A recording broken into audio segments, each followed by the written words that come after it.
नमस्कार मित्रों, मैं अंजलि कुमारी स्वागत करती हूँ आपके अपने चैनल साहित्य शिक्षा अंजलि में। आज संस्कृत का जो पाठ पुस्तक है पीयूषम, उसका पाठ 1 है ईशा स्तुति अर्थात ईश्वर की स्तुति। तो इस चैप्टर में ईश्वर की स्तुति कैसे की गई है उसको देखेंगे हम और उसको अच्छे से समझेंगे। और इस चैनल पे मैंने हिंदी का जो सब्जेक्ट था, हिंदी सब्जेक्ट वर्ग 9 का, उसका चैप्टर भी पढ़ा दिया है, उसका प्रश्नोत्तर भी करवा दिया है और मेरी कोशिश रहेगी कि संस्कृत का भी पूरा सिलेबस हम कंप्लीट करवाएं। तो चलिए इस पाठ में क्या दिया गया है उसको देखते हैं। ईशः स्तुति। उपनिषदः भगवत गीता चेति जीवनस्य अभ्युदयाय विक्रेषितः अमूल्या ग्रन्थः। उपनिषदः अनेकासां ऋषीणां विचारान् प्रकटयन्ति। भगवत गीता तु केवलस्य योगेश्वरस्य कृष्णस्य उभयत्रापि परमात्मनः सर्वशक्ति संपन्नता दर्शिता। अस्मिन् पाठे तस्य परमेश्वरस्य स्तुति वर्तते। इस पाठ में परमेश्वर की स्तुति की गई है, उसके बारे में बताया गया है। तो उपनिषद और भगवत गीता जीवन की उन्नति के लिए रचित अमूल्य ग्रंथ है। सारे लोग जानते हैं कि हिंदू में रामायण और भगवत गीता जो है वह हिंदू का एक अमूल्य ग्रंथ है। उपनिषद अनेक ऋषियों के विचारों को प्रकट करते हैं। भगवत गीता केवल योगेश्वर कृष्ण के विचारों को व्यक्त करता है। उपनिषदों और गीता दोनों में परमात्मा को सर्वशक्ति संपन्न दिखाया गया है। दोनों में एक ही बात कही गई है कि परमात्मा सर्वशक्ति संपन्न है। इस पाठ में उसी परमेश्वर की स्तुति की गई है। तो आगे श्लोक को देखते हैं। यतो वाचो निवर्तन्ते अप्राप्य मनसा सह आनंदं ब्रह्मणो विद्वान न विभेति कुतश्चन। यह जो है तैतरीय 2.9 में दिया गया है। तो आप लोगों को इसमें से संधि विच्छेद करने के लिए भी एग्जाम में दिया जाएगा कि संधि विच्छेद करें। तो यहाँ पर यतो वाचो का संधि विच्छेद होगा यतः घन वाचः ब्राह्मणो विद्वान, ब्राह्मण घन विद्वान, कुतश्चन कुतः चोरचन। अब ये तो संधि विच्छेद कर दिए, इससे ज्यादा संधि विच्छेद नहीं आने वाला है। अब शब्दार्थ की ओर चलें। तो शब्दार्थ जब आप नोट करते चलिए, अगर नोटबुक लेके बैठे हुए हैं, पेन लेकर के बैठे हुए हैं, तो आप शब्दार्थ नोट करते चलिए ताकि आपको हिंदी अर्थ बनाने में सहायता मिले। यतः का अर्थ होता है क्योंकि। वाचा वाणी, हम लोग कहते हैं कि वाचन की प्रणाली। तो वाचा का मतलब होगा, अर्थ होगा वाणी, जो कि बहुवचन में है। निवर्तन्ते लौट जाती है। मनसा मन का, सह का मतलब बहुत आसान सा है, सह का मतलब होता है साथ। आनंदं आनंद स्वरूप। ब्राह्मण ईश्वर और विद्वान जानने वाला, जो सब कुछ जानता हो, सर्वज्ञ, उसको हम विद्वान कहते हैं। और विभेति डरता है, कुतश्चनों का किसी से भी। तो अगर हम शब्दार्थ याद कर लेंगे, शब्दार्थ को आप लोग नोट कर लेंगे तो आपको अर्थ बनाने में आसानी होगी। जब हमने शब्दार्थ सीख लिए तो उसका हिंदी अनुवाद करना बहुत आसान हो गया। और अब हम हिंदी अनुवाद देखते हैं उसका कि हमारी वाणी मन का साथ नहीं पाकर ईश्वर के पास से लौट जाती है। इसका क्या अर्थ हुआ कि जब हम कोई वाणी, हम अपनी वाणी को बोलते हैं हे राम, तो मन से नहीं बोलते हैं। तो अगर मन से बोलते हैं तो ईश्वर के पास वह जाता है, लेकिन अगर मन से नहीं बोलते हैं तो ईश्वर के पास जाकर के भी लौट जाती है। क्यों? क्योंकि वह आनंद स्वरूप ईश्वर जो है वह सर्वज्ञ ईश्वर, वह सब कुछ जानने वाला ईश्वर है, किसी से भी नहीं डरता। वह समझ जाता है कि मेरी जो स्तुति की गई है, हे राम, जो बोला गया है वह मन से नहीं बोला गया है। इसका यही अर्थ हुआ कि हमारी वाणी मन का साथ नहीं पाकर ईश्वर के पास से लौट जाती है, क्योंकि वह आनंद स्वरूप सर्वज्ञ ईश्वर किसी से भी नहीं डरता। ये तो हिंदी अनुवाद हो गया उस श्लोक का। अगर आपको एग्जाम में पूछा जाए कि उसकी जो श्लोक है उसका व्याख्या कीजिए, तो व्याख्या आप इस तरह करेंगे। यह श्लोक तैतरीय उपनिषद से लिया गया है। इसमें यह बताया गया है कि ईश्वर के पास के लिए हमारी वाणी को मन का साथ रहना चाहिए, बिना मन का कुछ भी नहीं होगा। अर्थात स्तुति ईश्वर की पुकार मनसा वाचा कर्मा तीनों रूपों में होनी चाहिए, तभी ईश्वर हमारी पुकार सुनता है। क्योंकि परमात्मा आनंद स्वरूप और सर्वज्ञ है, वह किसी से भी डरता नहीं। हमारी ऊंची आवाज से डरकर और हमारी बात कभी नहीं सुनेगा। जैसे देखते हैं कि माइक लगा के कोई बोल लेगा तो उसकी आवाज सुन लेगा क्या? नहीं, मन से बोला जाए तो सुनेगा। अतः ईश्वर तक पहुंचने के लिए हमारी वाणी को हमारे मन तथा कर्म के साथ रहनी चाहिए। इस श्लोक का व्याख्या हो गया। आप अच्छे से लिखिएगा तो आपको बहुत अच्छा नंबर आएगा। अस्तो मां सदगम्य तमसो मां ज्योतिर्गम्य मृत्योर मां अमृतगम्य, दूसरा श्लोक में है। तो इसमें से संधि विच्छेद करते हैं।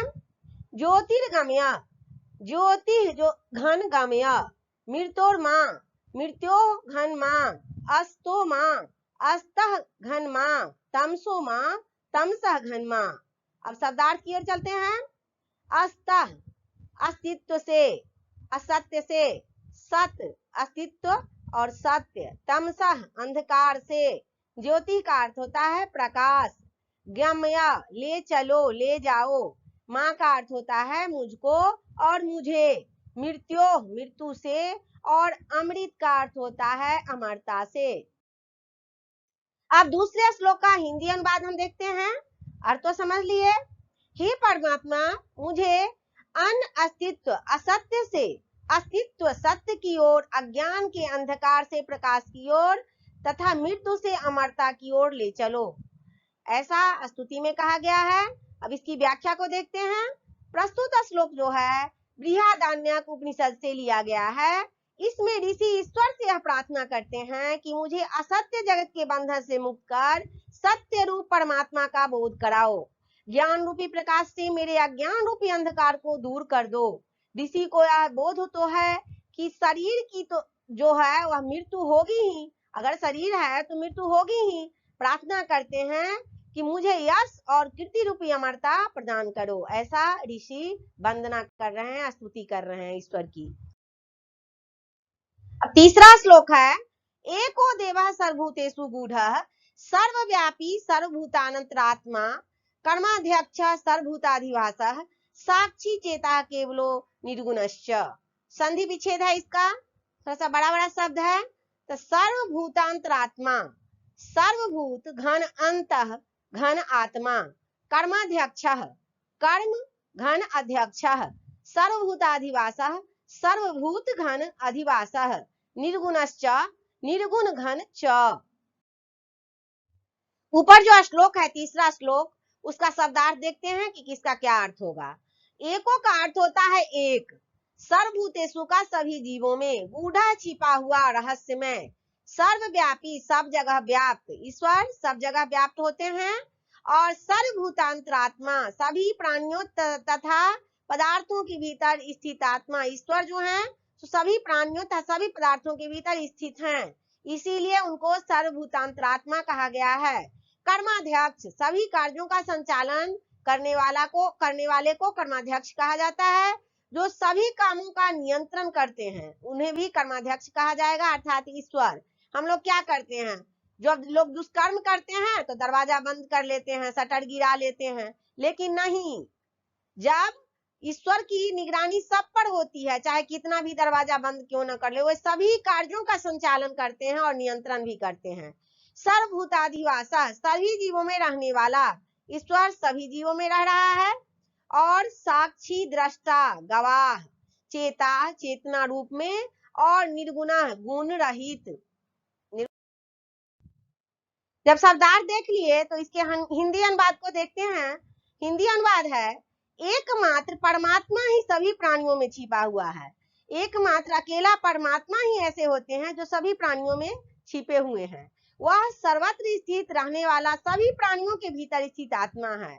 वह सभी जगह, हर एक जगह वह स्थित है, और सभी प्राणियों के भीतर जो आत्मा रहती है वह प्राणियों के भीतर स्थिर आत्मा में वास करते हैं ईश्वर। वह सारे कार्य व्यापारों का नियंता तथा सभी प्राणियों के भीतर निवास करते हैं। अब हम लोग देखते हैं कि अकाउंट सेक्शन के लिए हम लोग क्या रखते हैं, संचालन करता रखते हैं। व्यापार जब करते हैं तो लेखा जोखा रखने के लिए मुनीम रखते हैं। तो लेकिन ईश्वर क्या है, वह सारे कार्यों का, अच्छे कार्यों का भी और बुरे कार्यों का, लोग अच्छे काम करते हैं उसका भी नियंता है वह, और जो बुरे कार्य करते हैं उसका भी लेखा जोखा करते हैं, उसका भी नियंता ईश्वर ही है। तथा सभी प्राणियों के भीतर निवास करने वाला है। अच्छे हम लोग तो कहते हैं कि अच्छे आदमी में ईश्वर निवास करते हैं, लेकिन नहीं, बुरे मनुष्य में भी ईश्वर का निवास होता है, पर वो समझ नहीं पाता है कि हमारे अंदर ईश्वर का वास है। इतना कुछ होते हुए भी वह गुण रहित चेतना रूप में केवल हमारे कर्मों का साक्षी या दृष्टा है। सब कुछ हो जाता है और वह हमारे जो हम कर्म करते हैं उसका क्या है, वह साक्षी है, दृष्टा है ईश्वर। अब इसकी व्याख्या की तरफ चलते हैं। इसकी व्याख्या है तीसरे छंद का, श्वेताश्वर उपनिषद से संकलित यह जो छंद है वह श्वेताश्वर उपनिषद से लिया गया है। इस स्तुति पाठ के इस श्लोक में उपनिषद के रचयिता ईश्वर को निर्गुण बताते कहते हैं कि एकमात्र वही सभी जीवों में वर्तमान है, सभी की आत्मा में स्थित हैं। ईश्वर सभी की आत्मा में वास करते हैं। सारे कार्य व्यापारों का नियंत्रण करता एकमात्र वही ईश्वर है, दूसरा किसी से नियंत्रण नहीं हो सकता।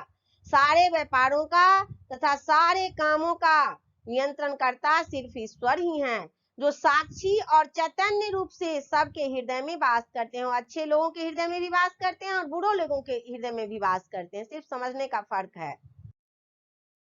अब चौथा श्लोक है, त्वमादि देवा पुरुषः पुराणा त्वमस्य विश्वस्य परं निधानम वेतासि वेद्यं च परं च धामं त्वया ततं विश्वमनंत रूप। यह गीता से लिया गया है श्लोक, और पहले की भांति ही हम लोग पहले संधि विच्छेद करेंगे, उसके बाद शब्दार्थ पढ़ेंगे, उसके बाद हिंदी अनुवाद करेंगे, फिर व्याख्या की ओर चलेंगे। इससे ज्यादा तोड़ तोड़ के क्या पढ़ेंगे। तो देखिए इस यहाँ पे संधि विच्छेद लेते हैं। त्वमादि देवः, त्वम घन आदि देवः, त्वमस्य, त्वम घन अस्य, वेतासि, वेता घन आसि, विश्वमनंत रूपं, विश्वम घन अनंत रूपम। अब शब्दार्थ की तरफ चलते हैं। इसका शब्दार्थ देखते हैं। आदि देवा, आदि कारण, परमात्मा को आदि देवा कहा गया है। पुराना, प्राचीन, पुराना, पुरातन, जब सबसे पुराना हो उसको पुरातन कहा जाता है। अस्य विश्वस्य, इस विश्व के, इस विश्व के, परं श्रेष्ठ, निधानम धन, आश्रय सहारा, निधानम का अर्थ होता है सहारा, वेता जानने वाले, असि हो, वेद्यं जानने योग्य, परम च धामं श्रेष्ठ धाम, परम धाम का अर्थ होता है श्रेष्ठ धाम, मोक्ष, मोक्ष, और अंतरस्य असंख्य रूपों वाला, त्वया तुम्हारे द्वारा, और ततम का अर्थ होता है व्याप्त। चौथे श्लोक का शब्दार्थ तो देख लिए आप लोग, अब उसका हिंदी अनुवाद बताते हैं। हे प्रभु, तुम ही आदि देव और पुरातन पुरुष हो। पुरातन का अर्थ होता है जो सबसे पुराना हो, जो सबसे पहले, सबसे पुराना हो, सृष्टि में सबसे पहले आया हुआ हो। तुम इस विश्व के सबसे बड़े आश्रय हो। इस विश्व में ईश्वर से बड़ा आश्रय कोई नहीं है। तुम इस विश्व के सबसे बड़े आश्रय हो। तुम ही जानने वाले और जानने योग्य तथा श्रेष्ठ धाम हो। कह रहे हैं यहाँ पर कि तुम जानने वाले हो और जानने योग्य हो। तुमसे बड़ा श्रेष्ठ धाम अगर हम आपको जान ले, ईश्वर को जान ले, तो हमें मोक्ष की प्राप्ति हो जाएगी, श्रेष्ठ धाम मिल जाएगी। तो अगर किसी को जानना चाहते हैं हम, तो तुम ही हो एक जो जानने योग्य हो, और यह अनंत रूप विश्व तुम्हारे द्वारा ही व्याप्त है। कहा जा रहा है कि हे ईश्वर, यह विश्व जो है, पूरा संसार जो है, सो तुम्हारे ही द्वारा रचा गया है। अब तो यह हिंदी अनुवाद हो गया चौथे श्लोक का। तो देखिए हिंदी अनुवाद में जो शब्द हैं उसका अर्थ बताना रहता है, लेकिन जब व्याख्या करने के लिए कहा जाएगा तो व्याख्या करने के लिए, व्याख्या में यह श्लोक कहाँ से लिया गया है वो आपको लिखना पड़ेगा। किसने कहा है या कितना श्लोक है उस भगवत गीता का है, या जहां से लिया गया है कितना श्लोक है, ये सब पूछा जाता है। तो अगर व्याख्या करने के लिए आपको कहा जाए तो आप नीचे वाला लिखेंगे, और हिंदी अनुवाद करने के लिए कहा जाए तो ऊपर वाला लिखेंगे। तो व्याख्या देखते हैं कि चौथे श्लोक का व्याख्या क्या होगा। प्रस्तुत श्लोक जो है वह श्रीमद् भगवत गीता के अध्याय 11 का 38वां श्लोक है। यह श्रीमद् भगवत गीता से लिया गया है और 11वां अध्याय का 38वां श्लोक है। इसमें भगवान श्री कृष्ण की स्तुति करते हुए अर्जुन कहते हैं, यह श्लोक जो है सो अर्जुन के द्वारा कहा गया है। किसके द्वारा कहा गया है? तो अर्जुन के द्वारा कहा गया है। और किसकी स्तुति की गई है? भगवान श्री कृष्ण की स्तुति की गई है। तो इस श्लोक में भगवान श्री कृष्ण की स्तुति करते हुए अर्जुन कहते हैं कि हे प्रभु, तुम ही आदिदेव और पुरातन पुरुष हो। इस विश्व का सबसे बड़ा आश्रय भी तुम ही हो। तुम सब कुछ जानने वाले हो, सर्वज्ञ हो। सर्वज्ञ मतलब होता है सब कुछ जानने वाला। तो अर्जुन कहते हैं कि हे प्रभु, तुम सब कुछ जानने वाले हो और जानने योग्य भी तुम ही हो। मैं किसी को जानने योग्य नहीं समझता हूँ, मैं तुम्ही को जानने योग्य समझता हूँ, ऐसा अर्जुन कह रहे हैं। सभी भूतों के श्रेष्ठ धाम भी तुम ही हो। यह पूरा विश्व जो अनंत रूप दृष्टिगोचर है वह तुम ही से व्याप्त है, ऐसा अर्जुन कह रहे हैं। अर्थात यह सारा विश्व तुम्हारे ही अनंत रूपों में व्यक्त है। पीयूषम बुक का जो है प्रथम चैप्टर था ईसा स्तुति, उसका ये आखिरी श्लोक है। और 5वें श्लोक में कहा गया है कि नमः पुरस्तादथ पृष्ठतस्ते नमोस्तु ते सर्वतेव सर्व अनंत क्रियामित विक्रमस्त्वं सर्वं समाप्नोसि ततोऽसि सर्वः। और यह गीता के 11वें अध्याय का 40वां श्लोक है। अब इसका संधि विच्छेद देखते हैं।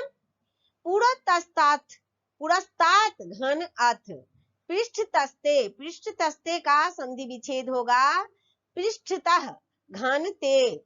नमस्तु, नमस्तु का संधि विच्छेद होगा नमः घन अस्तु।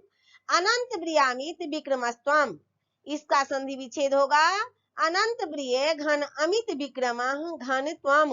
अब ऊपर में समाप्नोसी दिया गया है, समाप्नोसी ततोऽसि सर्व। तो समाप्नोसी का अर्थ संधि विच्छेद देखते हैं। समाप्नोसी का संधि विच्छेद क्या होगा? तो समाप्नोसी सम घन आपनोसी ततोऽसि, ततोऽसि का संधि विच्छेद होगा ततः घन असि। अब इसका शब्दार्थ देखते हैं कि इस शब्द का शब्दार्थ क्या होगा संस्कृत शब्द का। पुरस्तात, आगे से। पुरस्तादथ लिखा हुआ है तो पुरस्ताद का अर्थ होता है आगे से। अथ, अथ का अर्थ होगा उसके बाद। और पृष्ठतः, पीछे से भी। अस्तुतः, हो। अस्तु का अर्थ होता है हो। सर्वतः, सभी ओरों से। सर्व, हे सर्वात्मन। अंतर्वीर्य, अनंत सामर्थ्यशाली। और अमित विक्रम का अर्थ होगा असीमित पराक्रमशाली। सम का अर्थ होता है बराबर। और आपनोसी का अर्थ होता है समाहित किए हुए हो। और ततः का अर्थ होता है व्याप्य।